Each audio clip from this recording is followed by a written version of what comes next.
Qu'il fait la queue pour entrer dans les prisons, un homme atteint de claustrophobie devient dépressif et agressif, ce qui provoque l'explosion de son abdomen et le fait mourir sur le coup. Que lui arrive-t-il? Qui sont ces prisonniers? Suivons-nous pour trouver les réponses dans le film suivant intitulé Fortre. Spoiler à venir, faites attention et prenez soin de vous. Dans le futur, chaque femme est autorisée à tomber enceinte une fois, même si le premier enfant est mort-né ou malade. John et sa femme enceinte, Karen, qui ont échoué lors de leur premier accouchement, tentent de traverser la frontière hautement sécurisée des États-Unis et du Canada pour avoir leur deuxième enfant. Cependant, alors qu'ils passent tous les contrôles de sécurité, un garde soupçonne et découvre que Karen porte une veste magnétique pour couvrir son ventre. Les deux femmes se défendent contre les gardes et s'enfuient vers la frontière. Cependant, John décide de laisser Karen s'échapper seule, s'exposant ainsi à une attaque brutale des chiens de la police. Il s'échappe, mais sourit quand même avec joie, car Karen a réussi à atteindre le Canada. Un camion rempli de prisonniers arrive à la prison de Mantel.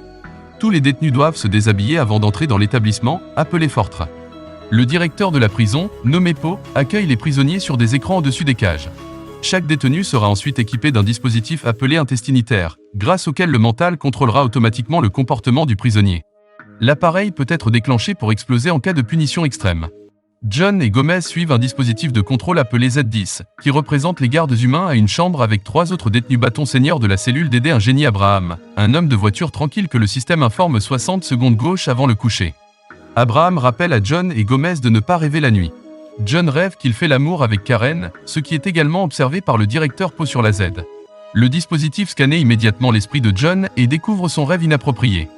Le système déclenche ensuite l'intestin et blesse gravement John par la suite.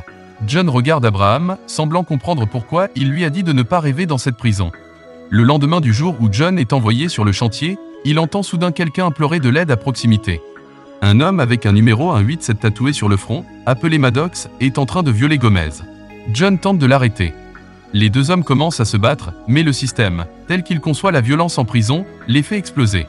John Maddox et Gomez sont piégés pendant des heures jusqu'à ce que l'auteur du viol soit révélé. Voyant que Gomez est épuisé, John décide d'avouer. Il est alors transporté à la prison de Sippo dans le bureau de Poe. John voit Abraham se raser pour Poe. Abraham est le meilleur administrateur de la prison. Puis les deux montrent à John un écran de caméra montrant Karen est apparemment capturée en prison. Poe dit que Karen est si belle et montre sa sombre intention sur la femme de John. Des couples puis sont ordonnés d'être enquêtés en même temps. Plus tard, à l'heure du repas, John demande à Abraham où se trouve la prison pour femmes. Abraham lui révèle alors que la section des femmes se trouve au niveau A et B. Le lendemain matin, John tarde à arrêter les deux hommes, ce qui fait que la foule se rassemble pour se battre. Karen peut voir John depuis son niveau alors que les deux se battent sur la passerelle. Poe ordonne au système de rétracter la passerelle. John saisit l'occasion et tabasse Maddox, qui tombe de la passerelle et s'accroche à une main. Poe ordonne à John d'exécuter Maddox, mais John contrebeau sauvant Maddox. Poe ordonne alors un pistolet avec la visant l'intestin de Maddox. Plus tard, l'abdomen de l'homme est explosé. Poe ordonne le hasard et le détonateur parmi les prisonniers, y compris John. À ce moment-là, John trouve les intestins de Maddox tombés sur le sol. Il le cache secrètement. John remet le dispositif à Gomez avant d'être envoyé en isolement pour attendre sa punition. Karen est autorisée à parler avec John dans la salle de punition. Ensuite, John est torturé par un cardan qui tourne sur lui-même.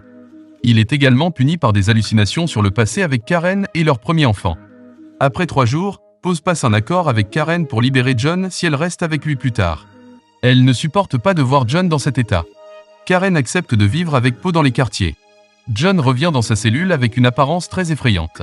Son esprit est mort et son corps n'a aucune sensation. Pendant ce temps, Karen passe sa première nuit dans ses quartiers. Un moment plus tard, elle trouve rapidement Poe dans l'amélioration de la puissance du système. Poe révèle alors que la cellule du démon l'a transformé en un cyborg plus efficace. Il s'avère que Poe est le tout premier bébé de ces détenues enceintes que les hommes disent avoir transformé avec succès. Le bébé de Karen fait également partie du plan de Poe. Pendant ce temps, Abraham tente de soigner John pour qu'il retrouve ses sensations. Karen s'attache à Poe, prévoyant de l'utiliser pour ses propres plans. Karen tente de rendre Poe ivre en lui offrant une coupe de champagne, ce qui fait perdre connaissance à Poe. Karen se faufile dans la salle de contrôle, entre dans John's stream et le réveille de sa catatonie. Heureusement, Karen parvient à revenir avant que Poe ne la trouve. Le lendemain matin, John fait savoir à ses amis qu'il est maintenant réveillé après 4 mois de catatonie. John apprend que Karen s'est installée dans le poste pour sauver la vie de John. John dit au groupe qu'il va sauver Karen à partir du travail de nettoyage d'Abraham pour Poe. Abraham est le seul prisonnier à bénéficier d'une libération conditionnelle, ce qui permet à Beau Z10 de le libérer du contrôle mental, tandis que dans les quartiers, Abraham révèle le plan d'évasion de John. Avec un peu de chance, Karen arrêtera John car personne ne sort jamais d'ici. Cependant, Karen devient joyeuse et dit à Abraham qu'elle va effectivement aider John à réaliser le plan au seuil. John cascade pour réparer l'intestin de Magic après le jour J exige d'accompagner John dans l'évasion. Plus tard, John doit faire face au lendemain au quartier des postes. Karen réussit à cacher le diamant, qui est un glen holographique montrant des cartes détaillées de la forteresse. Plus tard, Abraham apporte les diamants pour que John et les autres puissent exécuter le plan. Did utilise ses lunettes pour allumer le laser et le diamant. John dit qu'ils partiront du site de construction le jour suivant. Abraham aide le groupe à retourner au diamant. Foley interroge alors Karen sur sa décision de divorcer de John, promettant de ne pas améliorer l'enfant comme les autres bébés.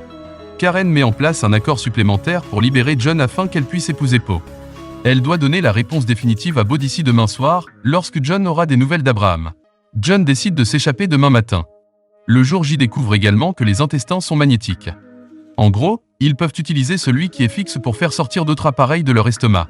Stig propose de faire l'essai sur son corps d'abord dans les conditions où le groupe doit l'emmener avec lui. L'essai provoque des enjeux dans d'autres douleurs. Finalement, les intestins peuvent passer par la gorge de Sting, le libérant du contrôle du système. Le jour J aide alors les autres à séparer les intestins un par un. Le lendemain, DUNN rassemble les appareils en un seul endroit, dans un tuyau sous-marin, et le groupe fait semblant de se battre pour attirer l'attention du garde sur le chantier. Comme d'habitude, le système déclenche l'enquêteur lorsque la violence est Dieu. Paul se rend compte de l'erreur du système, mais il est trop tard.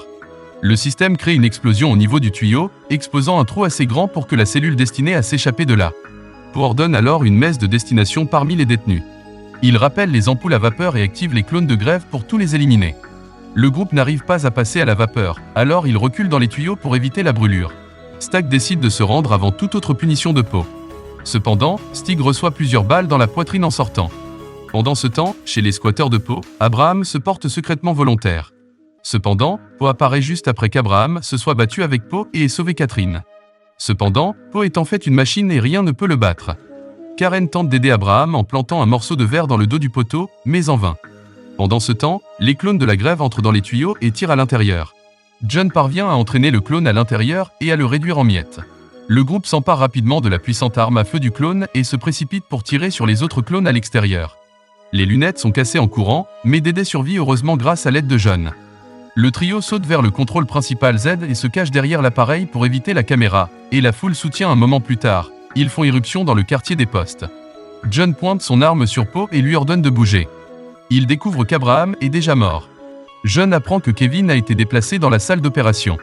Poe dit à John que dans la salle d'opération, seul l'enfant survit. John doit libérer Beau ou Karen mourra. Cependant, Z informe Beau que Mantel ne négociera pas pendant une prise d'otage. Ils se sont précipités à la salle d'opération tout de suite. Cependant, Z ouvre le feu sur Poe, transformant son corps en désordre. Z bloque la seule issue, attendant l'arrivée des clones de frappe pour détruire les prisonniers restants. Dédé dit à John de l'amener au centre informatique de Z, et il réussit à le perturber avec un virus informatique. Malheureusement, quelques instants plus tard, DJ est tué par un clone d'attaque dans ses dernières minutes. Le jour J peut éteindre la lumière dans toute la prison, retardant l'opération de Karen. Le virus fait sauter tous les clones après que John et Gomez se soient enfuis pour trouver Karen, tandis que tous les détenus en profitent pour s'enfuir de la forteresse. Finalement, John et Karen Gomez peuvent s'échapper à la surface grâce à un camion volé en chemin. Karen est sur le point d'accoucher alors qu'il arrive à la frontière du Mexique. John doit arrêter le camion à une grange pour soutenir l'accouchement de la cicatrice. Cependant, le camion est à nouveau activé par Z. Il se dirige tout seul vers la grange, tuant Gomez en chemin. John parvient à détruire le camion avec son arme. Cependant, le camion s'écrase dans la grange, où Karen est allongée pour l'accouchement. John croit que Karen et le bébé ont été tués dans l'accident jusqu'à ce qu'il entende les pleurs d'un bébé. Il s'avère que Karen s'est échappée avant l'explosion. Les deux hommes regardent avec bonheur leur nouveau-né. Aimez et abonnez-vous pour voir plus de vidéos comme celle-ci, et n'oubliez pas d'activer votre notification qui aide vraiment ma chaîne. Merci de regarder.